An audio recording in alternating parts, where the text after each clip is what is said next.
If you want to make change in the world with your idea, then people have to act on it. In order to act on it, they have to think about it, which leads a lot of us to think that all we need to do is own the position of how they think about our idea in their head and everything will be all hunky dory. But in order to do that, they have to know about your idea, they have to think about your idea, and they have to think about your idea in a particular way in order to begin to act on it. And so, at one level, it makes sense that one of the things that thinking leaders tend to spend a lot of time and sometimes money on is positioning, the position that your idea or even you holds in your potential or ideal audience's mind. But there's something that I see over and over again in my work studying how people think about new ideas and studying the thinking leaders who have those ideas. And that is that in order to have strong positioning, your idea actually has to have standing first. Another way to think about this, a lot of times we think about, do I have credibility as a thinking leader? When in fact, what we need is to have the idea have credibility separate and distinct from you first. Now, I know you're probably thinking, how is that supposed to happen? But here's the thing, positioning is like owning real estate, right? But typically, with something like real estate, you have to have permits, you have to have permission in order to build the building there in the first place. And ideas work in people's minds the same way. And that is something called standing, the right for the idea to be heard at all. When we talk about rights, things can start to get a little bit dicey.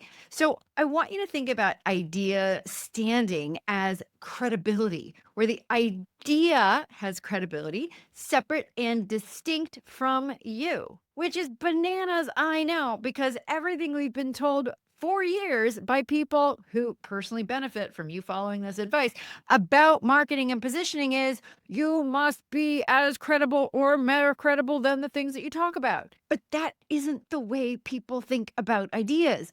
What happens first is somebody processes the idea itself. They determine whether or not that idea makes sense, is viable, can actually withstand the probability testing that their brain is going to put it through. And if and only if it passes those tests, then we go on to question the source of the information as well. See, we're trying really hard as humans to discount and get rid of new information that we don't have to process because our brains, not us, some of us, our brains are pretty lazy, even if we, or at least some of us, are not. Standing, this idea of idea credibility, is what makes an idea valid to other people, not just you. And let me be clear, this isn't about whether or not the idea is good. That comes later. It's about whether or not someone's brain decides, should I spend a few of my precious cells even listening to this in the first place? Who's speaking will have an effect on that, as will somebody's emotional state, all those other things. It still ultimately comes down to whether or not the idea can survive on its own. Standing in this kind of credibility, acceptability, right to be heard kind of way is a term we already know and use other places. We talk about somebody being in good standing. In the legal profession, it's whether or not your case has merits enough to be heard. That seems similar. In social situations, we talk about people being in good standing. In academia, that's whether or not your idea has standing. Does it come from a lineage of ideas where you can show that it is legitimately adding to the creation of new knowledge? To me, the fact that this exists in so many other places, this idea that before something else can happen, there has to be a positive assessment of whether or not that thing, that person, that idea, that case can or should go forward is not an accident. It's part of how we make decisions about what is and is not worthy of our attention, of our passion, of our action, of our effort, of our money, etc. Ultimately, standing in all of those cases is the idea of an irrefutable right to be there. And rights, if you think about it, are requirements. And this idea of irrefutable, unignorable,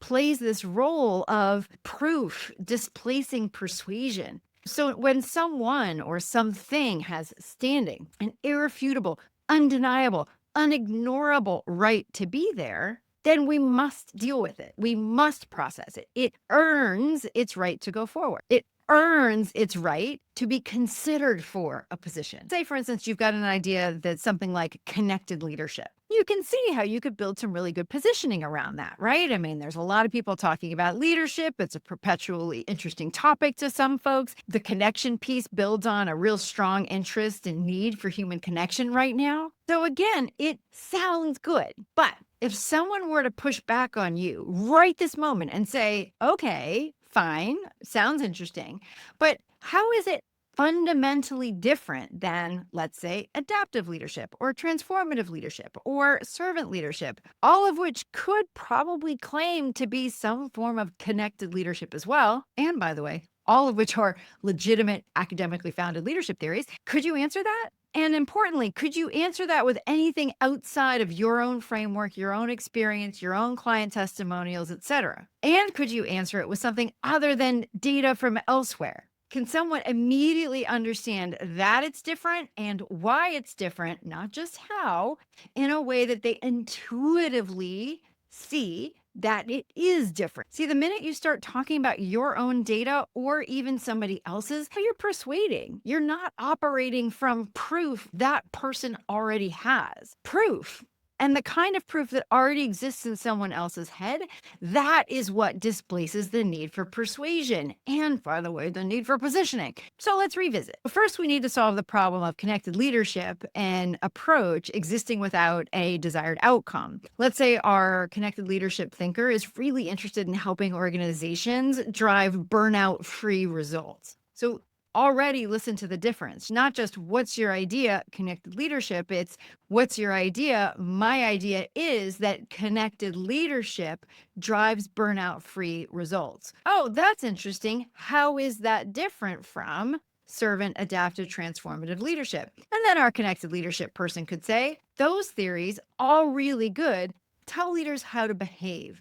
Connected leadership is about the conditions a leader needs to create. They need connection because people sustain the most effort to what they're most connected to. And the leadership part comes in because focus is what makes effort efficient. And that's what a leader can provide. Do you see how by putting that proof in place, the persuasion kind of takes care of itself? You're not convincing them of anything. You're just explaining what it is and how it would work using things that they already know to be true. Again, proof displaces persuasion, and legitimacy is the precondition for influence.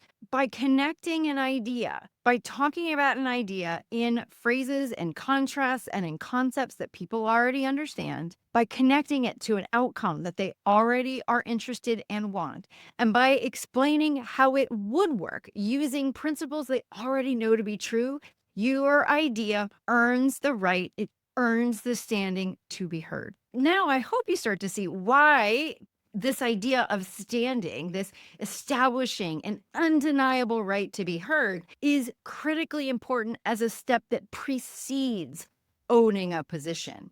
We've got to get the permission of the people that you're talking to, and more specifically, their brain, about whether or not that idea is credible at all. This kind of legitimacy to an idea, the fact that it makes sense to people on its own merits, that it's self-evidently valid, that legitimacy is the precondition of any kind of influence. But the best news is that when there is this undeniable right, this true standing with an idea, oftentimes the positioning takes care of itself, because that self-evident right to be there is stronger than any claimed position. It's an earned one. How do you get that standing?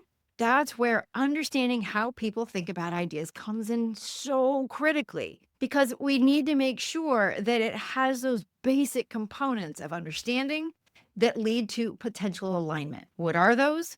Things that I talk about all the time. First and foremost, that if-then statement, that matched set of outcome and approach, of cause and effect, of stimulus and response, without both pieces being articulated in a way that people understand and acknowledge as being viable, Nothing else matters. If you're in the middle of thinking to yourself, I just need better positioning, or if we fix our positioning, then everything will be different about this idea. And that if then statement is literally the position that you take on the best approach for achieving that particular outcome in that if then statement. It is a claim that you're making. And it's that claim to a piece of mental real estate that has to be there before you ever can actually have that piece of real estate. I know the distinction is subtle, but it's really important. And I would suggest it's part of the reason why so many ideas fail before they ever get out of the gate. Even the best positioning can't save an idea, a product, a service, an approach that does not have a defensible claim, the standing, to be there in the first place.